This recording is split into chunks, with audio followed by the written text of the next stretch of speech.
Good morning students. बेटा आज हम ह्यूमन रिप्रोडक्शन का नेक्स्ट लेक्चर डिस्कस करेंगे। ठीक है, इससे प्रीवियस लेक्चर में हमने टेस्टिस के बारे में डिस्कस कर लिया था, मतलब प्राइमरी सेक्स ऑर्गन के बारे में डिस्कस कर लिया था। ठीक है, आज हम सेकेंडरी सेक्स ऑर्गन के बारे में डिस्कस करेंगे। तो फर्स्ट डिस्कस करेंगे हम एपिडिडाइमस। क्या बेटा? एपिडिडाइमस। फर्स्ट आता है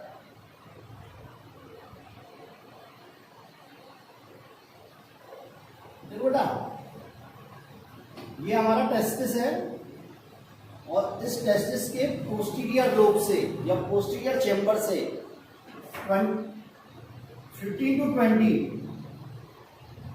बासा एफ्रेंसिया निकलती थी।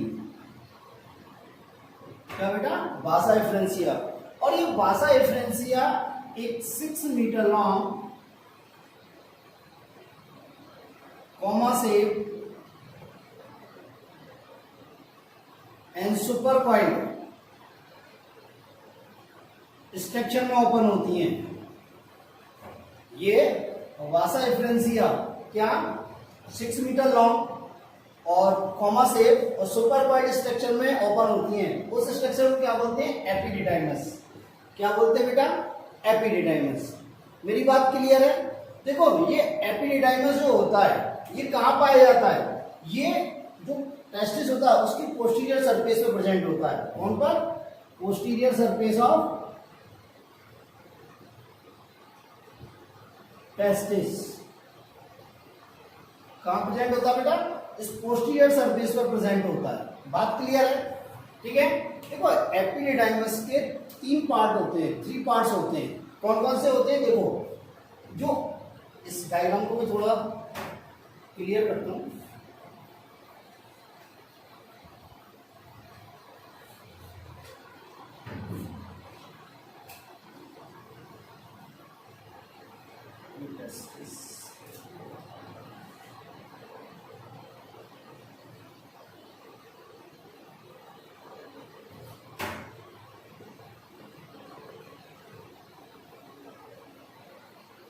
जो ये रेड कलर में मैंने शो किया है ये एपिडिडाइमस है।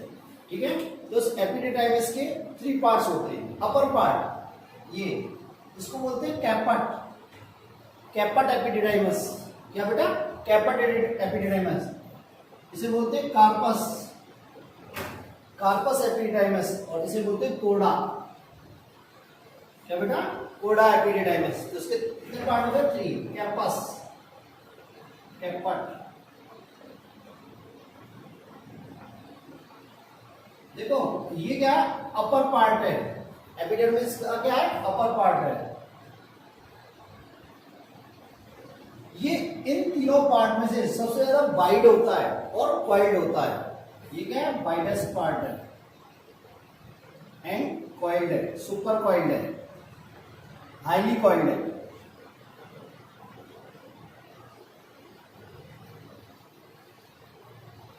और इसे क्या बोलते हैं? और इसे क्या बोलते हैं? Globus major.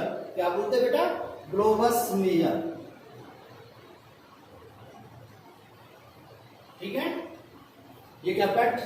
ठीक है, अपर एपिडिडाइमस है, सबसे वाइडेस्ट पार्ट है इन 3 में से। ठीक है, सुपर कॉइल्ड है, हाईली कॉइल्ड है। ठीक है, और इसे क्या बोलते हैं? Globus major. क्या बोलते हैं बेटा? Globus major. सेकंड आता है कॉर्पस एपिडिडाइमस। ये क्या बेटा? मिडिल पार्ट है। एपिडर्मिस का क्या है? मिडिल पार्ट है। क्या मिडिल पार्ट है? थर्ड आता है कोडा।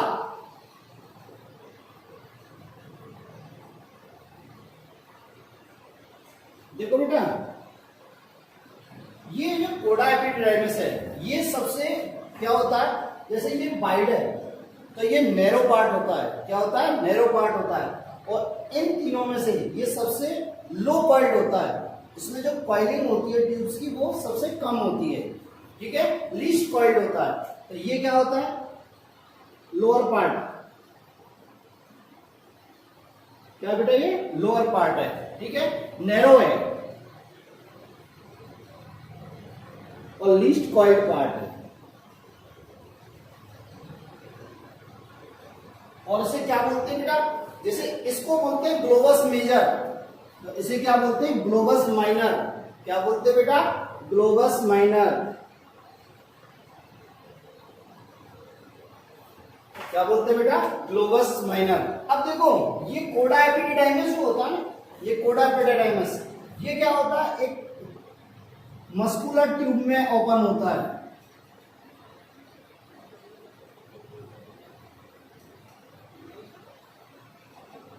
इसमें एक मस्कुलर ट्यूब में ओपन होता है, जिसे क्या बोलते हैं? वासा डिफेंस या वास डिफेंस। क्या बोलते हैं बेटा? वास डिफेंस। बात क्लियर है? ठीक है। देखो यहाँ पे ये कोडा एपिडिडाइमस है और ये कोडा एपिडिडाइमस क्या होता है? इस ट्यूब में ओपन हो रहा है, इस मस्कुलर ट्यूब में ओपन हो रहा है, तो इसे क्या बोलते हैं? वास डिफेंस। ये लिख रहा वासा डिफेंस, वास डिफेंस। मेरी बात क्लियर है? ठीक है। तो एपिडिडाइमस के 3 पार्ट हो गए, कैपट, कार्पस, कोडा। Caput, corpus, cauda, upper part, middle part, lower part, narrowest part, sorry widest part और हाइलिकॉइड। ठीक है। ये से क्या होते हैं? Globus major. ये मिडिल पार्ट है। ठीक है। ये क्या है? लोअर पार्ट है और नैरो पार्ट है। क्या बेटा? नैरो पार्ट है। ये क्या? लीस्ट कॉइड होता है और इसे क्या बोलते हैं? Globus minor. क्या बोलते हैं बेटा? Globus minor. ठीक है। अब देखो टेस्टिस के वर्क देखते हैं, टेस्टिस का क्या वर्क है। एक बात, एक स्पेसिफिक पॉइंटर सुनो, जो एपिडिडाइमस होता है, एपिडिडाइमस,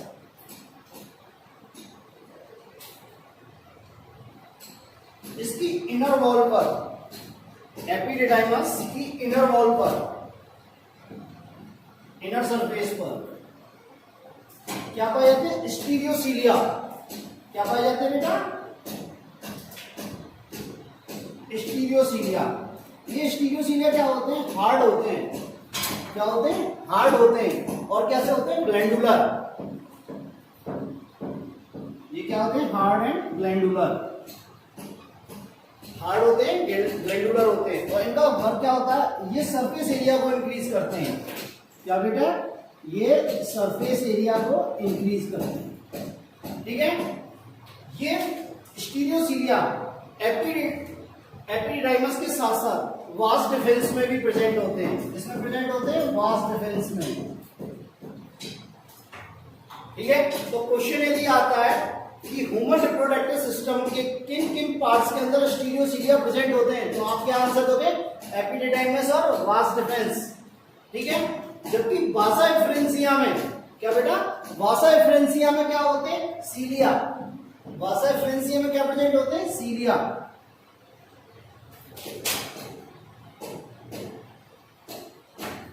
वासा एफरेंसिया में क्या प्रेजेंट होते हैं? सीलिया। और ये सीलिया क्या काम करते हैं? ये क्या करते हैं? स्पर्म को पुश करते हैं अपवर्ड्स, या आगे की तरफ धक्का देते हैं उन्हें। ये सीलिया के मूवमेंट से क्या होता है? स्पर्म भी आगे मूव करते हैं। ठीक है। अब आपके माइंड में क्वेश्चन आ रहा होगा, सर एपिडिडाइमस और वास डिफरेंस में तो सीलिया नहीं है, तो इनमें स्पर्म कैसे मूव करते हैं? तो वो मैं आपको आगे बताता हूं। बात समझ में आई? तो नेक्स्ट आता है एपिडिडाइमस के फंक्शन।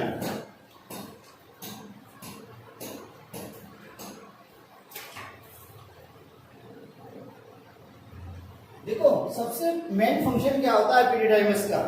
एपिडिडाइमस में जो होता है ना, वो स्पर्म का फिजिकल मैच्योरेशन होता है। क्या होता है बेटा? फिजिकल मैच्योरेशन होता है।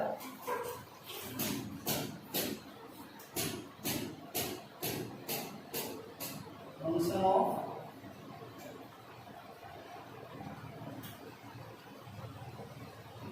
फर्स्ट होता है फिजिकल मैच्योरेशन या फिजियोलॉजिकल मैच्योरेशन।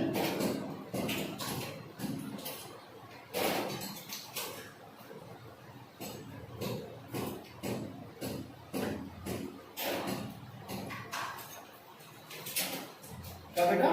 फिजियोलॉजिकल मैच्योरेशन होता है। क्या होता है बेटा? फिजियोलॉजिकल मैच्योरेशन होता है किसका? स्पर्म का। और क्या होता है? टेम्पोररी स्टोर होते हैं स्पर्म में। यहां पर टेम्पोररी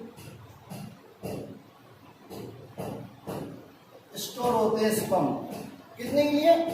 हार्डली एटलीस्ट, मतलब मैक्सिमम कितने दिन के लिए हो सकते हैं? ये 1 मंथ के लिए, मैक्सिमम 1 मंथ। मैक्सिमम 1 मंथ के लिए क्या होते हैं? स्टोर होते हैं। इसमें, इस एपिडिडाइमस में। ठीक है, तो क्या क्या फंक्शन हुए, एक तो फिजियोलॉजिकल मैच्योरेशन होता है, सेकंड क्या होता है टेम्पोररी स्टोर होते हैं यहाँ पे, थर्ड मोस्ट इंपॉर्टेंट यहाँ डीकैपेसिटेशन होता है। क्या होता है स्पर्म का डीकैपेसिटेशन।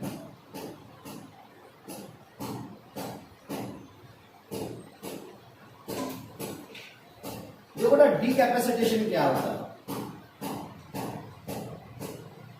देखो बेटा मेरी बात सुनो कि स्पर्म को ओवा को फर्टिलाइज करने के लिए, ओवा को फर्टिलाइज करने के लिए स्पर्म की जो मूवमेंट होनी चाहिए वो विग्रस होनी चाहिए। मूवमेंट क्या होनी चाहिए, विग्रस होनी चाहिए। बात समझ में आई।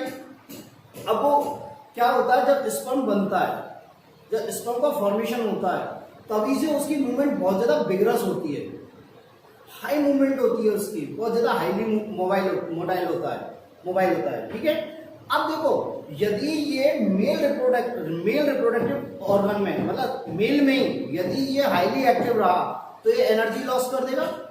क्या कर देगा, एनर्जी लॉस कर देगा। और यदि एनर्जी लॉस हो गई तो इसकी मूवमेंट क्या हो जाएगी, कम हो जाएगी। और यदि मूवमेंट कम हो गई तो ये फर्टिलाइज नहीं कर पाएगा, ओवा को फर्टिलाइज नहीं कर पाएगा। तो डीकैपेसिटेशन का मतलब क्या होता है कि जो स्पर्म होता है उसकी एक्टिविटी को इनहिबिट कर देते हैं, जिससे कि क्या होगा, उसका मूवमेंट होगा वो इनहिबिट हो जाएगा। और मूवमेंट इनहिबिट होगा तो एनर्जी का कंजर्वेशन होगा। क्या होगा बेटा, एनर्जी का कंजर्वेशन होगा। बात समझ में आई। अब ये इनहिबिट हो गया। अब ये स्पर्म जब फीमेल की विजाइना में जाएगा या फीमेल की जेनिटल ट्रैक्ट में जाएगा तो वहां क्या होगा, फीमेल की जेनिटल ट्रैक्ट से कुछ पदार्थों का स्राव, कुछ सब्सटेंस होगा, सब्सटेंस रिलीज होंगे। और वो सब्सटेंस क्या करेंगे, इस डीकैपेसिटेड स्पर्म को क्या कर देंगे, कैपेसिटेशन कर देंगे। इसका क्या कर देंगे, कैपेसिटेशन, मतलब इसकी एक्टिविटी को बढ़ा देंगे। जब इसकी एक्टिविटी बढ़ गई तो ये क्या हो जाएगा, हाईली एक्टिव हो जाएगा। क्या हो जाएगा, हाईली एक्टिव। और ये स्पर्म को क्या, फिर ये स्पर्म क्या कर सकता है, ओवा को फर्टिलाइज कर सकता है। ओवा को क्या कर सकता है, फर्टिलाइज कर सकता है। मेरी बात क्लियर है। तो देखो बेटा डीकैपेसिटेशन का मतलब क्या होता है कि जो एपिडिडाइमस होता है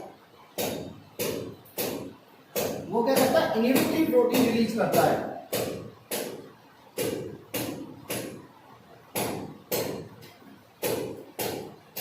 क्या करता है बेटा, इनहिबिटरी प्रोटीन रिलीज करता है। और ये इनहिबिटरी प्रोटीन क्या करती है, स्पर्म की एक्टिविटी को इनहिबिट कर देती है। ये क्या करती है, inhibit the activity of sperm, जिससे क्या होता है, स्पर्म के मूवमेंट वो क्या हो जाता है, इनहिबिट हो जाता है। जिससे क्या होता है, एनर्जी का कंजर्वेशन होता है। क्या होता है, कंजर्वेशन ऑफ स्पर्म एनर्जी। और ये सब प्रोसेस कहां हो रहा है, एपिडिडाइमिस में। कहां हो रहा है बेटा, एपिडिडाइमिस में। मेरी बात क्लियर है। एक तो ये होता है, इसको बोलते हैं क्या, डीकैपेसिटेशन। सेकंड थिंग क्या होता है कि ये एपिडिडाइमिस में क्या होता है, जो एक्रोसोम होता है, क्या, एक्रोसोम। देखो बेटा एक्रोसोम क्या होता है, जैसे ये स्पर्म में, इस स्पर्म के ऊपर क्या होता है, टोपी लाइक स्ट्रक्चर होती है, एक कैप लाइक स्ट्रक्चर होती है। इसे क्या बोलते हैं, एक्रोसोम। क्या बोलते हैं, एक्रोसोम। अब बेटा इस एक्रोसोम के ऊपर क्या होता है, कोलेस्ट्रॉल की लेयर डिपॉजिट कर दी जाती है। कोलेस्ट्रॉल की लेयर डिपॉजिट कर दी जाती है। जब कोलेस्ट्रॉल की लेयर डिपॉजिट हो गई तो ये कोलेस्ट्रॉल की लेयर क्या करेगी, इस पूरे स्पर्म का जो हेड है इसको प्रोटेक्ट करेगी, इस स्पर्म के हेड को प्रोटेक्ट करेगी। मेरी बात समझ में आई। तो ये हुआ आपका डीकैपेसिटेशन। क्या हुआ बेटा, डीकैपेसिटेशन। मेरी बात क्लियर है। देखो बेटा अब डीकैपेसिटेशन हो गया। डीकैपेसिटेशन मींस इसका मूवमेंट इनहिबिट हो गया स्पर्म का, जिससे कि एनर्जी का कंजर्वेशन हुआ। अब आपके माइंड में क्वेश्चन आ रहा होगा कि सर जब यहाँ पे एनर्जी का इनहिबिशन हो गया, इसका मूवमेंट डिक्रीज हो गया, और आप कह रहे हो कि फर्टिलाइजेशन के लिए स्पर्म की मोशन कैसे होनी चाहिए, विग्रस होनी चाहिए। तो यहाँ पे जब मूवमेंट ही इनहिबिट हो गया तो फिर विग्रस कैसे हुई, फिर ये फर्टिलाइजेशन कैसे कर पाएगा।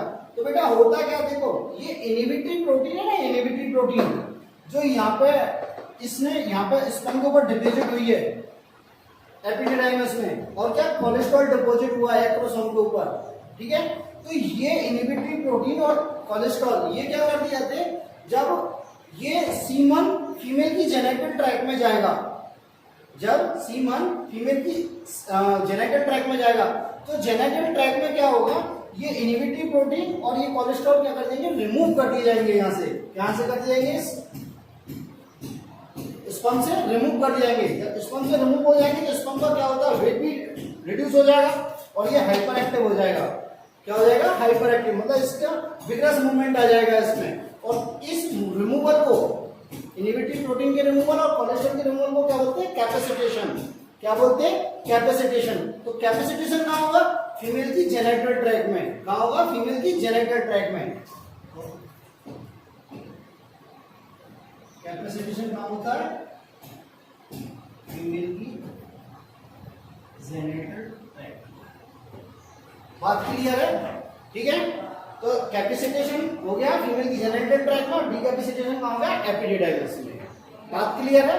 नेक्स्ट आता है बेटा वासा डिफरेंस या वास डिफरेंस। देखो बेटा, कोडा एपिडिडाइमस, क्या बेटा, कोडा एपिडिडाइमस किसमें ओपन होता है, एक मस्कुलर ट्यूब में ओपन होता है। इसमें ट्यूब ओपन होता है, मस्कुलर ट्यूब में ओपन होता है। और इस मस्कुलर ट्यूब को क्या बोलते हैं, वास डिफरेंस।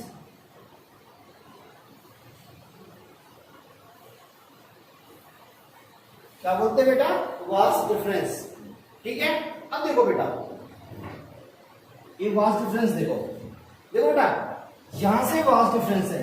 एक्चुअली ये जो मैंने दिखाया है ये पीछे पोस्टीरियर सरफेस पे, ये क्या है, टेस्टिस की पोस्टीरियर सरफेस पे। तो ये वास डिफरेंस टेस्टिस की पोस्टीरियर सरफेस से, क्या बेटा, ये टेस्टिस की पोस्टीरियर सरफेस से स्पर्मेटिक कोड के बाई थ्रू, स्पर्मेटिक कोड के बाई थ्रू कहां एंटर करती है, एब्डोमिनल कैविटी में। कहां एंटर करती है, एब्डोमिनल कैविटी में। ये was difference posterior epididymis sorry testis की पोस्टीरियर सरफेस से स्पर्मेटिक कोड के बाई थ्रू कहां एंटर करती है, एब्डोमिनल कैविटी में। कहां, एब्डोमिनल कैविटी में। और एब्डोमिनल कैविटी में ये एंटर कर अपनी ओर के यूरेटर पर एक क्या बनाती है, लूप बनाती है। ये यूरेटर है, अपनी ओर के यूरेटर पर क्या बनाती है, लूप बनाती है। और लूप बनाकर क्या करती है, ये यूरिनरी ब्लैडर के बेस पर आकर क्या हो जाती है, स्वेलो हो जाती है। यूरिनरी ब्लैडर के बेस पे आकर क्या होती है, स्वेलो हो जाती है, इनलार्ज हो जाती है। और इस इनलार्ज पोर्शन को क्या बोलते हैं, एम्प्यूला। क्या बोलते हैं बेटा, एम्प्यूला। मेरी बात क्लियर है, दोबारा सुन लो। वास डिफरेंस टेस्टिस की पोस्टीरियर सरफेस से, टेस्टिस की पोस्टीरियर सरफेस से स्पर्मेटिक कोड के बाई थ्रू कहां जाती है, एब्डोमिनल कैविटी में एंटर करती है। और एब्डोमिनल कैविटी में इंटर कर ये अपनी ओर के यूरेटर पे क्या बनाती है, लूप बनाती है। और लूप बनाकर यूरिनरी ब्लैडर के बेस पे आकर क्या हो जाती है, स्वेलो हो जाती है। और ये स्वेलो वाला पोर्शन ये क्या कहलाता है, एम्प्यूला। क्या कहलाता है बेटा, एम्प्यूला, ठीक है। अब क्या होता है, अब आगे जाके एम्प्यूला के पास, नियर द एम्प्यूला, इस वास डिफरेंस में क्या होती है, डक्ट ऑफ सेमिनल वेसिकल। क्या ओपन होती है, डक्ट ऑफ सेमिनल वेसिकल। ये क्या है, seminal vesicle.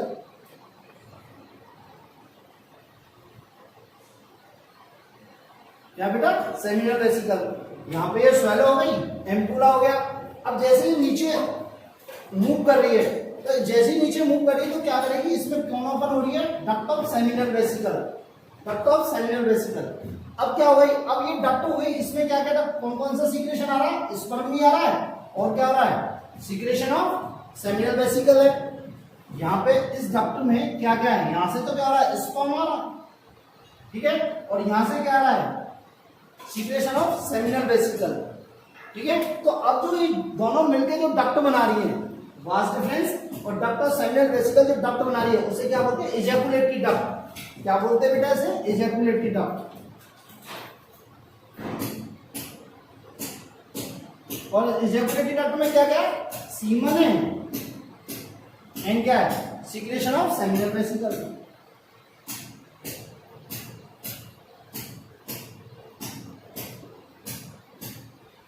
Secretion of seminal vesicle, ठीक है। तो देखो बेटा, ये इजैकुलेटरी डक्ट कहां पर होती है? प्रोस्टेट ग्लैंड में। कहां पर होती है? प्रोस्टेट ग्लैंड में। मेरी बात क्लियर है? ठीक है, तो अपन देखते हैं इजैकुलेटरी डक्ट को क्या है। इजैकुलेटरी डक्ट को कैसे हम बोलेंगे कि इजैकुलेटरी डक्ट कैसे बनेगी।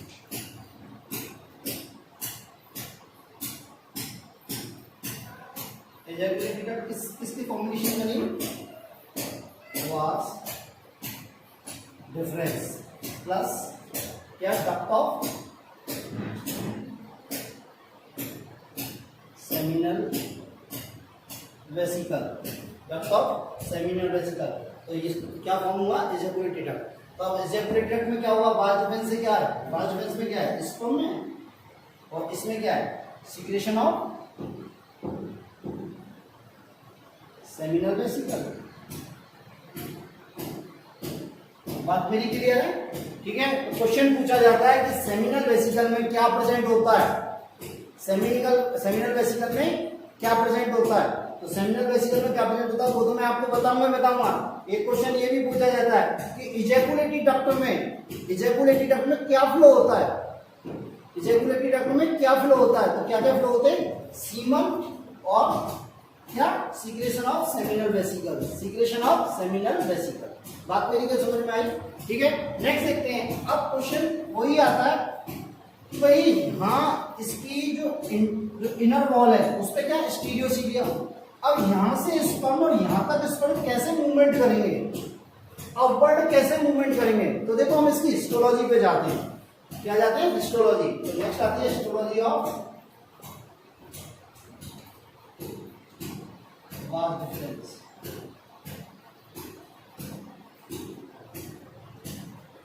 देखो बेटा, ये 3 वॉल्स होती हैं जो वास डिफरेंस की 3 वॉल्स होती हैं।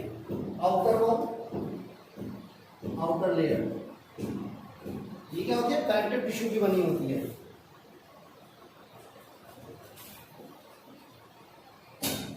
नेक्स्ट मिडिल वॉल या मिडिल लेयर, ये मस्कुलर लेयर होती है। और ये किसकी बनी होती है? स्मूथ मसल्स फाइबर्स की बनी होती है।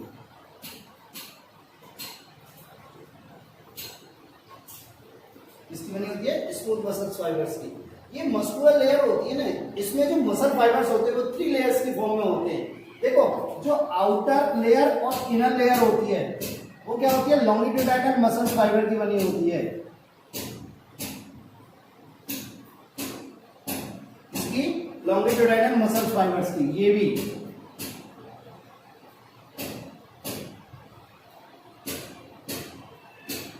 ठीक है, और ये इनर वॉल, ये मिडिल वॉल है, ये किसकी बनी होती है? सर्कुलर मसल फाइबर्स की बनी होती है।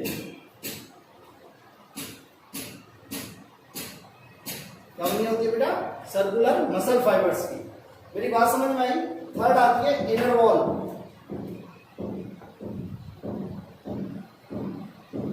देखो ये किसकी बनती है? स्यूडो स्ट्रेटिफाइड कॉलमनर एपिथेलियम की। किसकी बनी होती है?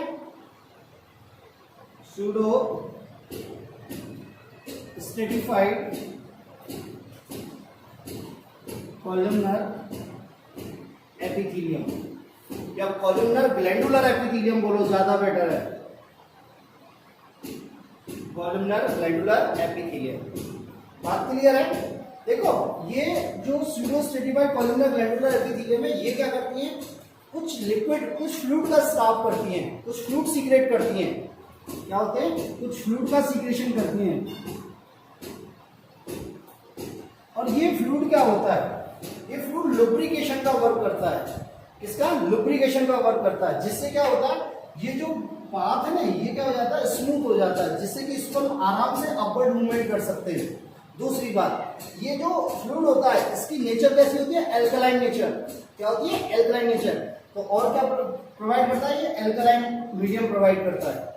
और एल्कलाइन मीडियम क्या होता है? स्पर्म के लिए नेसेसरी है।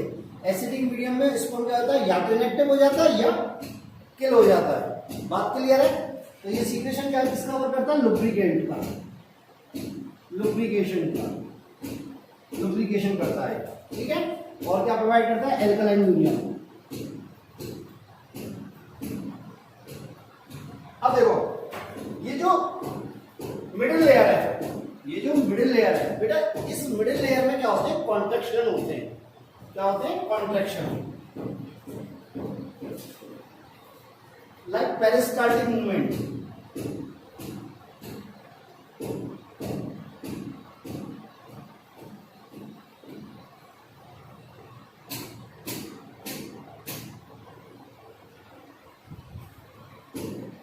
पेरिस्टाल्टिक मूवमेंट, ठीक है।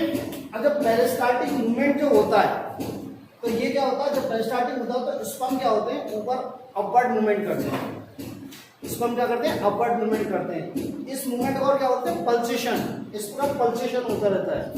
इस पर क्या रहता है? पल्सेशन होता रहता है। इसका कॉन्ट्रैक्शन होता रहता है। इस कॉन्ट्रैक्शन के कारण क्या होता है? स्पर्म यहाँ से एपिडाइमिस से कहाँ? ऊपर की ओर मूव करते हैं। अपवर्ड मूवमेंट होता है। बात समझ में आई? तो ये होगी हिस्टोलॉजी वास डिफरेंस, ठीक है। दोबारा समझो, वास डिफरेंस क्या होती है? 3 लेयर्स की बनी होती है। आउटर लेयर कनेक्टिव टिश्यू की होती है, मतलब पेरिटोनियम होती है, ठीक है। मिडिल लेयर मस्कुलर लेयर होती है, जिसमें क्या होता है? 3 मसल्स फाइबर्स अरेंज होते हैं। 3 लेयर्स में मसल फाइबर्स अरेंज होते हैं।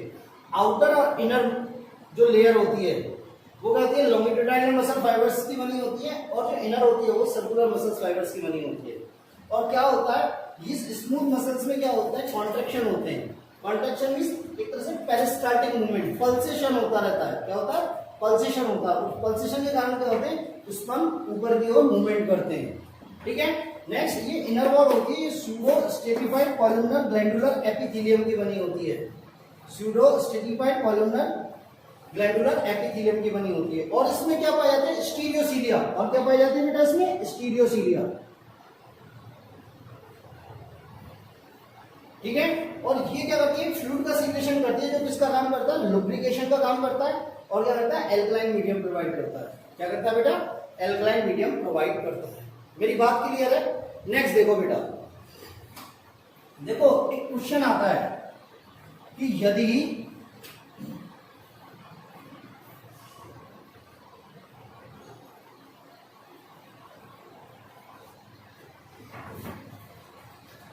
यदि इस बास डिफेंस को काट कर रबर की ट्यूब लगा दी जाए,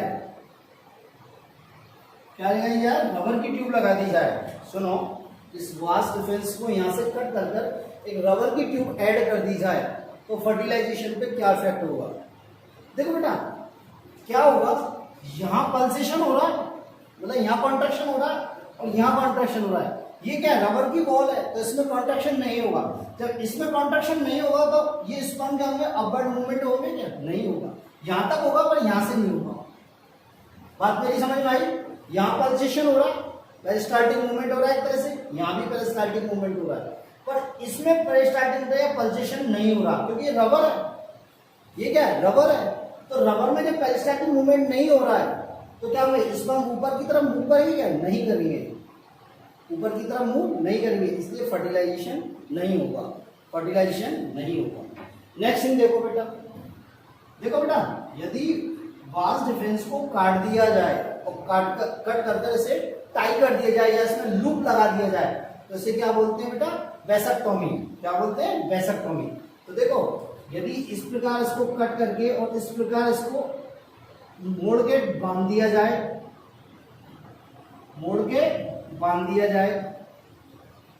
और या फिर क्या करते हैं आजकल इस प्रकार, जैसे ये है तो यहाँ एक लूप लगा देते हैं, ठीक है।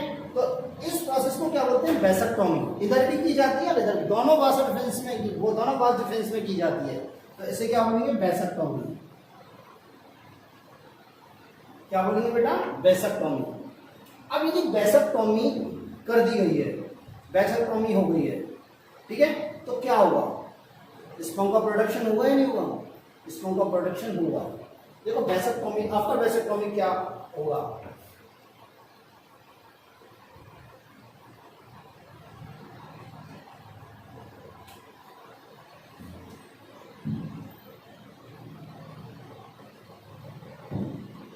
स्पर्म प्रोडक्शन होगा, ठीक है। स्पर्म इन सीमन नहीं होंगे, स्पर्म इन सीमन नहीं होंगे, सीमन में स्पर्म टोटली एब्सेंट, ठीक है। स्पर्म्स सीमन में नहीं होंगे। क्यों? जब यहाँ से देखो स्पर्म का प्रोडक्शन यहाँ हो रहा है, स्पर्म का प्रोडक्शन यहाँ हो रहा है। अब जब स्पर्म का प्रोडक्शन यहाँ हो गया, फिर इस प्रकार बाहर से यहाँ से सीमन निकल रहा है, यहाँ से इन्होंने मूवमेंट करके यहाँ से सीमन निकल रहा है। जब हमने यहाँ कट कर दिया तो ये स्पर्म क्या होंगे, यहीं पे खत्म हो लेंगे। ठीक है, अब तुम कहोगे सर सीमन क्या होगा? भाई सीमन में क्या हुआ, सीमन में ये जो ग्लैंड्स हैं, सेमिनल वेसिकल है, प्रोस्टेट ग्लैंड्स है, कॉपर्स ग्लैंड है, इनके रिलीज तो होंगे ना, इनके सीक्रेशन तो होंगे ना। तो सीमन तो होगा और उसमें स्पर्म एब्सेंट होंगे, स्पर्म एब्सेंट होंगे। ठीक है, अब देखो next, after 1 month, after 1 month of vasectomy, यदि कपल इंटरकोर्स करता है, यदि कपल इंटरकोर्स करता है तो प्रेगनेंसी के चांस 0% होंगे। तो बड़ा सुनो, यदि किसी पर्सन की वेसक्टोमी की और वेसक्टोमी के 1 मंथ बाद, वेसक्टोमी के 1 मंथ बाद यदि ये किसी लेडी के साथ इंटरकोर्स करता है, किसी लेडी के साथ इंटरकोर्स करता है या कोइटिस करता है तो प्रेगनेंसी के चांस 0% होंगे। अब आप कहेंगे सर 1 मंथ बिफोर क्यों नहीं? क्योंकि हो सकता है बेटा यहाँ पे स्पर्म होंगे, भी यहां से कट किया, हो सकता है इससे पहले यहाँ पे तो स्पर्म होंगे ना भाई, इस जगह तो स्पर्म होंगे ना, तो इसलिए आफ्टर 1 मंथ। ठीक है, ये तीनों क्वेश्चन पूछे जाते हैं, ये नीट में भी पूछे गए और एनसीईआरटी में भी पूछे जाते हैं। ठीक है, बात मेरी क्लियर है? ये हुआ आपका वास डिफेंस। क्या हुआ बेटा? वास डिफेंस। ठीक है,